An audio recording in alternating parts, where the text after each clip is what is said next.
j'espère que vous allez bien.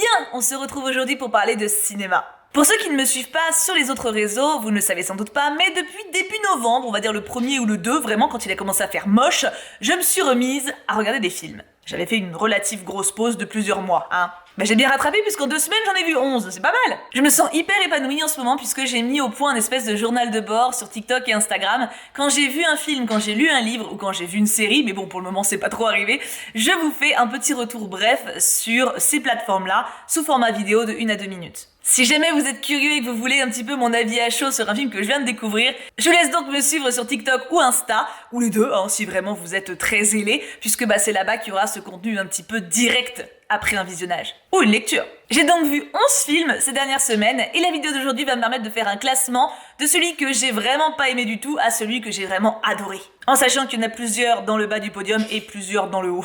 Mais j'ai néanmoins réussi à faire un top 11, on va dire, de mes visionnages de ces 2 dernières semaines. Je pense que c'est plus ou moins clair, n'hésitez pas à me dire si le concept vous convient, enfin attendez peut-être d'avoir vu la vidéo avant de me dire si le concept vous convient, parce que là vous pouvez pas encore le savoir. Avant d'attaquer le top 11, je fais 3 mentions honorables. Avec Kim, on s'est regardé le reportage Notre langue au chat sur Netflix. Alors je l'ai pas mis dans le top parce que c'est pas un film, c'est un reportage sur les chats qui est mignon. Alors ça a pas un très grand intérêt, hein. Les 3/4 du reportage c'est « Oh les chats ils sont mignons et intelligents » et on a passé notre temps à couiner avec Kim et à essayer de faire des tests sur les chats pour voir s'ils nous respectaient. Ils nous respectent pas, mais du coup c'était mignon à voir. En vrai, si vous aimez les chats, c'est sympa à voir. Deuxième mention spéciale, j'ai regardé la saison 1 de Daredevil et j'ai bien aimé, j'ai même beaucoup aimé, enfin j'ai surtout beaucoup aimé au début.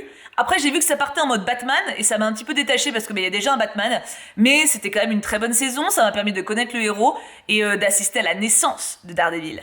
Je recommande, c'est vraiment une série Marvel hyper dark, par contre c'est vraiment hyper dark, c'est-à-dire qu'il y a des morts et des bras qui craquent et des têtes qui explosent, enfin c'est vraiment, c'est trashou hein, ah bah Marvel avant ça rigolait pas hein. Donc voilà, je recommande, c'est très très bien, mais pour public averti quand même un petit peu. En plus, pour vous dire à quel point je suis con, c'est que je regardais ça en mangeant le midi. Yes! Et dernière mention spéciale, du coup, c'est la mini-série Zootopie Plus qui est sortie sur Disney+.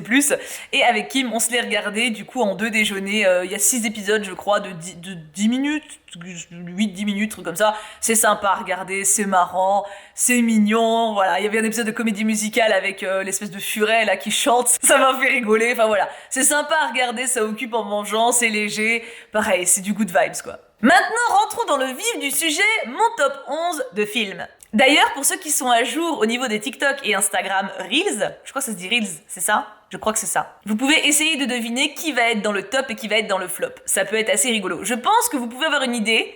Je suis pas sûre que vous trouviez le bon. Ah, c'est un challenge. Je suis curieuse. Vous me direz vos pronostics en commentaire. En 11e place, donc la grosse piquette, je mets Médiéval de Pitre Yal. C'était pas bon, hein. Oh là là, c'était un film de chevalier sur Netflix. Il est dispo, hein, vous pouvez aller le voir. Il est sorti il y a pas longtemps. D'ailleurs, il est dans les top 10 visionnés en ce moment, il me semble. Un film de chevalier avec une demoiselle en détresse, une saturation poussée au maximum, un scénario qui tourne en boucle. Ouais, c'était chiant, c'était pas bon, c'était pas beau, c'est la 11e place. C'est la piquette pour Médiéval. Eh oui, c'est triste, mais c'est comme ça. Alors le numéro 10 va peut-être en faire rager certains, je ne sais pas. Under the Silver Lake, film de David Robert Mitchell qu'on a vu en stream ciné, parce que j'ai repris les streams ciné également. En général, je les fais toujours le lundi, mais un peu plus tôt, vers 18h30, 19h, comme ça, il se termine quand Kim rentre de la boxe et on peut passer la soirée ensemble, c'est pas mal. Et donc c'est le premier film avec lequel on a repris le concept. Eh bah mon cochon, ah bah on voit les fesses d'Andrew Garfield, ça on les voit. Niveau valeur, c'est une catastrophe. Ce film est une catastrophe. C'est perché. Il n'y a pas la réponse aux moitiés des intrigues. C'est sexiste à fond, mais vraiment à fond les ballons, et ça sert à rien au niveau de l'intrigue que ce le soit. Ouais, non, c'était pas. Alors, il est pas en 11e. Et d'ailleurs, j'aurais pu le mettre un peu plus haut techniquement, parce qu'il est vraiment beau. Vraiment, visuellement parlant, il est très beau, les plans sont recherchés, il y a une belle recherche esthétique, une photo superbe, la musique même est travaillée, mais vraiment au niveau des messages et du film en lui-même, j'ai trouvé hyper condescendant vers le spectateur. Il y a un passage avec un vieux monsieur qui est une image un peu de la société qui nous fournit du contenu pop culture à balle pour nous abrutir. Et en fait, on est tous des moutons qui suivons le truc. Ça va, l'intellectualisme poussé de moi je suis au-dessus, je propose de la vraie culture.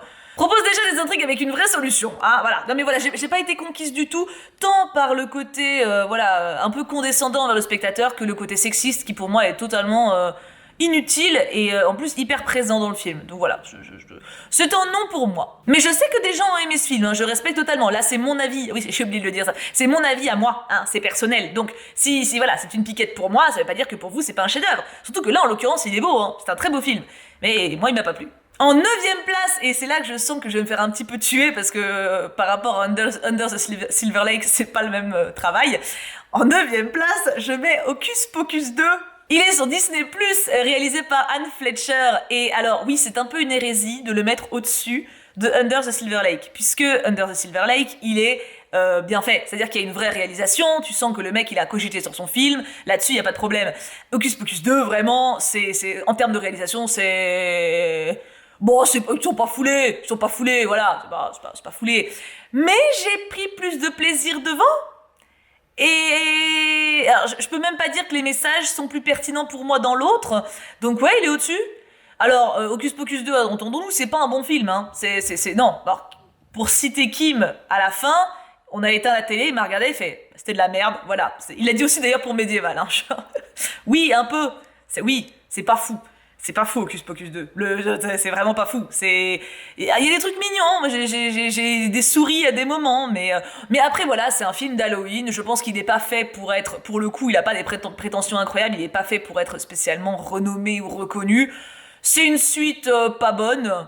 Est-ce qu'elle est catastrophique? Non. Est-ce qu'elle crache à la gueule de qui que ce soit? Non plus. Est-ce qu'on aurait pu s'en passer? Totalement. Mais du coup, voilà, c'était pas un bon film, mais j'ai rigolé devant. J'ai passé un bon moment, ça mettait dans l'ambiance Halloween. Donc en termes de plaisir et de respect du spectateur, je le mettrais au-dessus des deux autres. Donc voilà.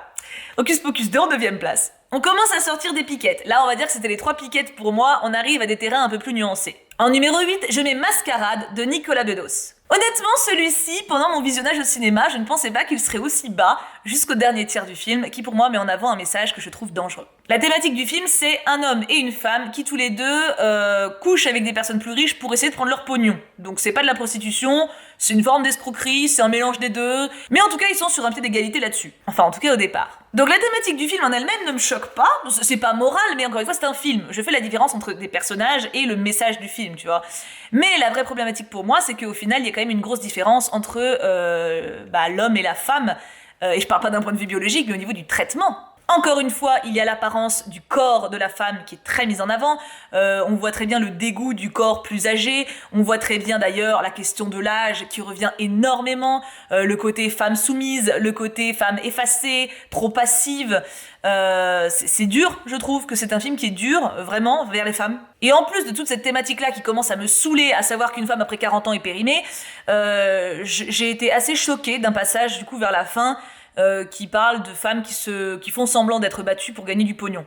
C'était clairement pas nécessaire pour l'intrigue du film, je ne vois pas l'intérêt de cette scène, vraiment pas, enfin pas de cette scène, de toute cette partie en fait, c'était en trop, c'était vraiment en trop. En 2022, c'est clairement en trop de mettre ça dans un film, et encore une fois, je fais la différence entre un personnage et une thèse, enfin en tout cas entre un message de film, et là pour moi du coup le film, quand tu le regardes dans sa globalité, son message est nauséabond en fait, et c'est dommage, parce que je pense qu'il y avait moyen vraiment de faire un truc bien, mais il y a des trucs qui ils font mal au cul quand même un petit peu. Donc en termes de réalisation il est bon, mais en termes de message c'est un non. On arrive maintenant au film ventre mou. J'en ai 2 qui sont pas catastrophiques mais pas ouf non plus. Let's go pour la 7ème place. Lady Bird de Greta Gerwig qu'on a vu en stream ciné. C'était donc le 2e film qu'on a vu lundi dernier. Et bouif. C'est l'histoire d'une ado qui est pénible. Oh là là là là là là là là là, oui, elle est pénible. Mais sa mère l'est aussi, donc c'est bien parce que comme elles passent leur temps à chicaner les deux, un coup t'es team maman, team ado. Team ado, team maman, tout le monde est chiant. Après, le message est cool, le but est de montrer une adolescente qui cherche sa place, qui essaie de la trouver, elle se tape des gars, c'est pas des flèches. Et il y a Timothée Chalamet d'ailleurs qui joue un mec nul, il joue que des mecs nuls ce gars, c'est fou. Est-ce que Timothée Chalamet a déjà joué un mec positif, cool et ouvert d'esprit? Il joue Laurie dans les 4 filles Docteur March, mais c'est quand même un con à des moments, donc je suis pas totalement emballée. Est-ce qu'il a déjà joué un mec bien, ce mec? Je ne sais pas, je suis pas sûre. En tout cas, là, ça fait pas exception, il joue du Timothée Chalamet, quoi, il joue un un jeune ado chiant, péteux, qui fume et qui regarde le monde en mode ouais, moi je suis au-dessus de vous, enfin voilà, donc chiant. Le film en lui-même est sympa, honnêtement, c'est juste qu'il se perd un peu. Le point central de l'histoire, c'est Lady Bird du coup et sa maman qui ne s'entendent pas, qui communiquent pas, et en fait comme ça essaie de retracer toute l'adolescence, toute la vie adolescente de la petite, et bah du coup forcément en 1h30 c'est très court, donc ça se perd un petit peu, on perd un petit peu le sens profond du film, et la fin n'est pas satisfaisante du tout. Je note l'effort, je vois le message, pour le coup le message est positif, il est bien, il est sain, mais ça manque d'approfondissement, donc c'est une mimole. Et au numéro 6, je mets Amsterdam de David O. Russell. Je l'ai vu en salle, je pense qu'il va être nominé pour les Oscars, mais honnêtement, c'est pas fifou, hein. Bon non. Déjà, le film s'appelle Amsterdam, ils disent le nom de la ville, pop, allez peut-être 15 fois, on doit voir quoi, un plan de la ville? Je ne suis même pas sûre qu'on en voit un, tout se passe en intérieur, à part quelques plans dans la ville au début où il y a un gros climax, mais d'ailleurs c'est pas Amsterdam à ce moment-là, c'est aux États-Unis, mais ouais non, je n'ai pas été emballée, hein. Les plans sont corrects, enfin non, les plans sont bien faits, il y a des jolis... c'est bien filmé, les acteurs jouent bien, mais on s'emmerde. Non mais faut le dire, à un moment on s'emmerde, on comprend pas tout de suite ce qui se passe, il y a une enquête policière qui rejoint une intrigue politique, c'est pas clair leur histoire du tout.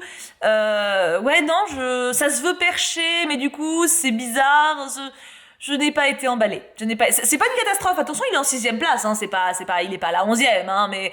Voilà, je le reverrai pas et il m'a pas laissé un souvenir impérissable. Il y a des plans sympas, encore une fois, hein, c'est sympa de voir Margot Robbie, c'est sympa de voir des bons acteurs jouer, mais à part ça, ouais.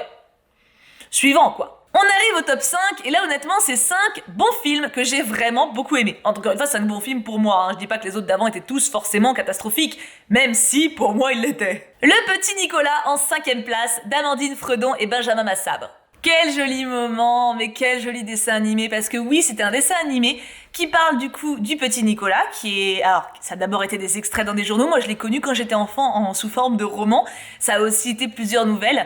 Ça raconte donc l'histoire de la création du petit Nicolas, et également ça parle de Sempe et Goscinny, du coup les deux créateurs, les deux papas de cette histoire, et ça retrace leur vie, leur parcours, et c'était vraiment joli, vraiment, vraiment joli. C'était doux, c'était touchant. Je l'ai pas mis plus haut parce qu'il y avait quand même quelques petites longueurs et des fois quelques petites transitions entre le petit Nicolas et la vie des personnages qui m'a semblé un peu longue, mais c'est pour chipoter, hein. Honnêtement, tout mon top 5, j'ai trouvé que c'était des très bons films. C'est juste que c'est pour expliquer la différence avec le classement. Mais voilà, c'était un très bon moment. Si vous avez l'occasion, petit comme grand, je pense vraiment que ça peut être un super visionnage. Alors tout petit, encore une fois, ça peut être un peu long peut-être. Surtout les passages adultes pour eux, en l'occurrence. Pour moi, c'était les passages enfants où des fois j'étais un peu en mode... Oui, c'est mignon, c'est bon. Mais c'est normal, tu vois, c'est normal. Mais ouais, non, vraiment, c'est un très joli visionnage. Et je le dis d'ailleurs dans la vidéo qui était sur Insta ou TikTok, mais il y a un passage avec la chanson Le Galérien de Dorothée. Je sais pas si vous connaissez, mais je me souviens, ma mère disait... Nanana. Et en gros, il y a un passage où vraiment il y a ça, où t'as Nicolas qui rame avec ses potes parce qu'il pense qu'il va se faire arrêter par les flics. Et ce moment, j'ai rigolé. Genre, je devais être la seule à avoir la rêve. Mais je sais pas, ça m'a fait rire encore maintenant d'y repenser, sa petite tête là. Enfin voilà. C'est vraiment un film qui était mignon et je regrette pas du tout d'avoir bravé la pluie le jour où je suis allée le voir pour le découvrir parce que ouais, c'est un film un peu doudou qui fait du bien. Ça n'empêche pas, cela dit, des thématiques assez difficiles d'être abordées. Ça parle de nazisme, entre autres, hein, pour raconter l'histoire d'un des deux dessinateurs. Ça parle aussi de familles compliquées, d'enfance difficile, enfin voilà. Il y a quand même quelques sujets qui sont mentionnés, qui sont pas simples, mais c'est fait avec beaucoup de douceur, beaucoup d'amour, et dans un dialogue permanent avec un enfant, du coup Nicolas. Donc ouais, non, c'est un très beau film. En numéro 4, on change d'ambiance. Voici Black Panther Wakanda Forever, réalisé par Ryan Coogler. Alors pareil, j'ai hésité. De toute façon, tout mon top 5, j'ai hésité où j'allais les mettre. Je le mets pas plus haut, parce que... mais je le mets pas plus bas non plus. Parce que j'estime que c'est un bon film, dans le sens où c'est un bon Marvel, il fait bien son travail, il y a des thématiques intéressantes qui sont abordées, les acteurs sont excellents, la photo est magnifique, la musique est sublime. Mais pour moi, ça manquait... C'était encore trop un... stéréotype Marvel pour moi. Il y avait des scènes de guerre, de baston qui étaient clairement évitables dans le scénario, c'est juste que il en fallait et ça se sent vraiment qu'ils ont poussé pour les caser et j'ai trouvé ça dommage parce que il y aurait vraiment eu moyen de faire un truc de ouf s'ils avaient bien voulu se passer d'un petit peu de scènes de combat ou alors faire ça autrement, je sais pas, mais du coup pour moi de mon côté en tant que spectatrice, j'ai été satisfaite de plein de choses, mais j'ai été assez pas déçue mais un peu quand même de d'autres. Voilà, j'aurais voulu plus de sincérité encore, plus d'humanité et moins de bastons badass. Même si c'est stylé les bastons, mais voilà, j'avoue que j'aurais aimé voir plus que ça. Donc voilà, encore une fois, c'est pas une mauvaise note, mais il est en top 4. Donc oui, c'est un bon Marvel, mais juste pas exceptionnel. Attention, on arrive au top 3 avec Simone, le voyage du siècle, réalisé par Olivier Dahan. Ah, il était bien. Alors honnêtement, lui c'est pareil, en fait, les critères sont pas les mêmes, tu vois. On va dire que si je devais faire un top 11 d'un point de vue réalisation pure, ou un top 11 d'un point de vue message pur, bah ça serait pas les mêmes tops. Simone, en termes de réal, c'est pas ouf. Il y a des plans intéressants, notamment quand tu vois les députés, la bouche, les zooms sur les bouches des députés qui disent des horreurs, où forcément t'es vachement immergé, mais t'en as d'autres, voilà, c'est un biopic assez classique en termes de réalisation. Il est bien fait, mais il y a pas de quoi s'évanouir non plus. Maintenant, en termes de message, je l'ai trouvé hyper bon et hyper engagé aussi politiquement, ce qui m'a assez surprise. Alors, pas qu'il y ait de la politique, ministre, forcément on allait parler de politique, enfin ministre, députée, européenne, enfin voilà, elle a fait plein de trucs, hein. Mais j'ai été surprise surtout de la fin où il y a un rapport politique actuel qui était très clair et très marqué, et j'ai admiré ce courage, parce que c'est pas forcément si simple de se prononcer politiquement parlant dans un film, et après l'histoire en elle-même était hyper inspirante en fait. J'ai découvert plus de choses sur une femme dont je ne savais au final que très peu de choses, hein. Je savais qu'elle avait permis qu'on ait le droit à l'avortement en France, mais à part ça, genre je ne savais rien de son travail sur les prisons. Elle a fait tellement de choses pour tellement de gens en si peu d'années, au final, c'est tellement inspirant, ça donne envie de changer le monde, tu vois. Donc voilà, je le mets en 3e place pour sa force morale, plus que pour le casting ou la réalisation en elle-même, qui était au final, somme toute, assez classique. En numéro 2, je mets Close de Luc Hadon. Lui, typiquement, je crois que c'est un des films qui réunit le plus les deux qualités. En termes de réalisation, il est superbe. Il y a des plans sublimes dans la campagne, dans la forêt. Et même les plans, on va dire, au collège sont très réussis.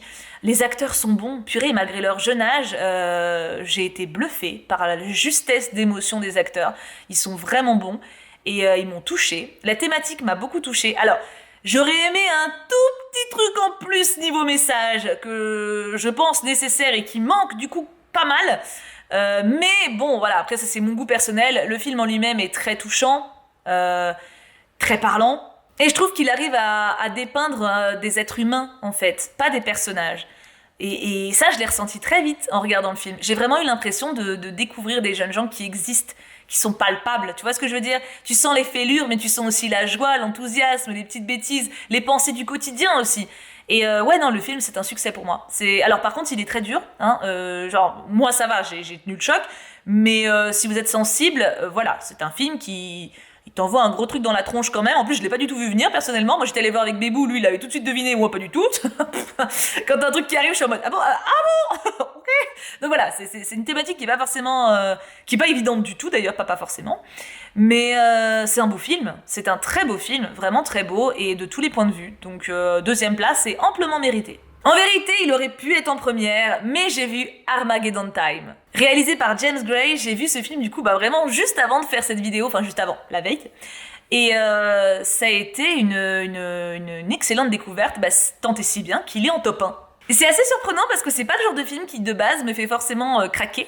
C'est un film qui retrace l'histoire d'un adolescent, enfin d'un jeune garçon, d'un enfant qui est en train de devenir adolescent, on va dire ça comme ça, dans les années 70-80. Et qui est donc lui-même qui est juif et qui devient ami avec un petit garçon noir. Et en fait, le film, je trouve qu'il met le doigt sur des injustices sociales de manière hyper naturelle, sans en faire 3 caisses. Bon, t'as des messages qui sont quand même peu subtils, hein, genre une directrice d'école privée qui dit face caméra vous êtes ici grâce à vous-même, vous y arriverez grâce à vous, personne vous aura aidé. Bah, t'es dans une école qui coûte une blinde et où les parents du gamin ont dû s'endetter pour pouvoir la payer, donc...